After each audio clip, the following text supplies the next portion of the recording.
What up guys, welcome to another episode of Where's the Box. In today's video, I'm going to be talking about the iPad Air versus the iPad Pro and why in many ways they're similar, except the iPad Air is cheaper but it misses a few functionalities here and there. The iPad Air is amazing this year. Let me just tell you that it's a good buy, as many people are working from home, kids having online school. I think this is a really good device to get your hands on, especially in 2020. So let's just dive right into it. The design. The iPad Air is sleek, it's thin, it's light, looks very futuristic, and in my opinion it looks really good. But the colors on this, man, let me just tell you, the colors on this really disappointed me. It looks very dull, not very inviting, but again, it's a personal preference, not a big deal. But again, let me tell you, the colors, I've seen it firsthand, it really doesn't look that nice. But the best thing in all of this is the ability to use iPad Pro accessories on the Air. For example, the Apple keyboard and the Apple pencil. So basically you can turn your iPad Air into a mini computer. You know, you can use it for editing, you can use it for photography editing, I don't know, whatever you want to do. So again, remember, you're getting all the iPad Pro's accessories, you can use it on the Air. So that's a really good thing. Another good thing is that the iPad Air comes with USB-C, so you can attach a dongle, and on the dongle you can attach like hard drives, USB, so you can store your images, your videos directly on a hard drive, not to store it on the iPad Air. So that's a really good thing. Plus it gives you better charging, so you can charge it for a less amount and use it for a longer period of time. It doesn't come with Face ID, but it comes with a fingerprint scanner on the power button. So for example, when you're switching it on, the power button is the fingerprint scanner, so it scans your finger in less than a second, you're already open. So you're losing something to get something better, and having a Face ID is really not a big deal in my personal preference. I really don't care, as long it has privacy and all that. So the iPad Air comes with dual speakers and it sounds great compared to the iPad Pro, which has quad speakers.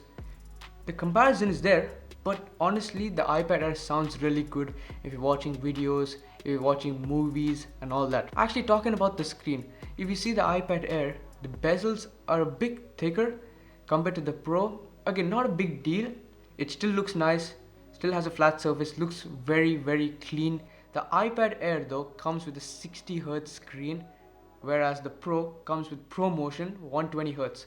So there again, not a big deal. You know, all these devices that come out these days are all 60Hz. So actually, you know, missing out on 120Hz is not a big deal. Although let me just say, jumping from 60Hz to 120Hz is amazing. It's smooth, it's nice, but it's not a quality that I would jump from the Air to the Pro. Honestly, I would stick with the Air having 60Hz. It's still smooth, crisp, good experience. Talking about the screen, actually, it's good for watching videos. It's good for like video editing, photography editing. The colors on it pop, and it looks really sleek. It looks so nice. You know, comparing to the Pro at cheaper price, what you're getting, let me tell you guys, you're getting a lot for what you're paying. You know, you can pay double and get the Pro, but there's no difference. The Air is the same. The only one difference that I see is the camera, and the Air comes with one camera, missing out on the ultra wide and the LiDAR, in which in my personal opinion is completely useless, because I know that you would use them for scanning, or you would use them for light you know, photography here and there, but you're not missing out a lot of stuff. You're not missing out on wide, ultra wide. Who needs ultra wide on the iPad? And for LiDAR, it is a good experience, but you tell me, as a average consumer, would you use it? Is it really that functionality you're looking for? You know, when buying the Air and buying the Pro, I don't think it's a big decision right there. You really don't need LiDAR. So let's just dive into the performance. So you would think the Pro is better than the Air when it comes to performance.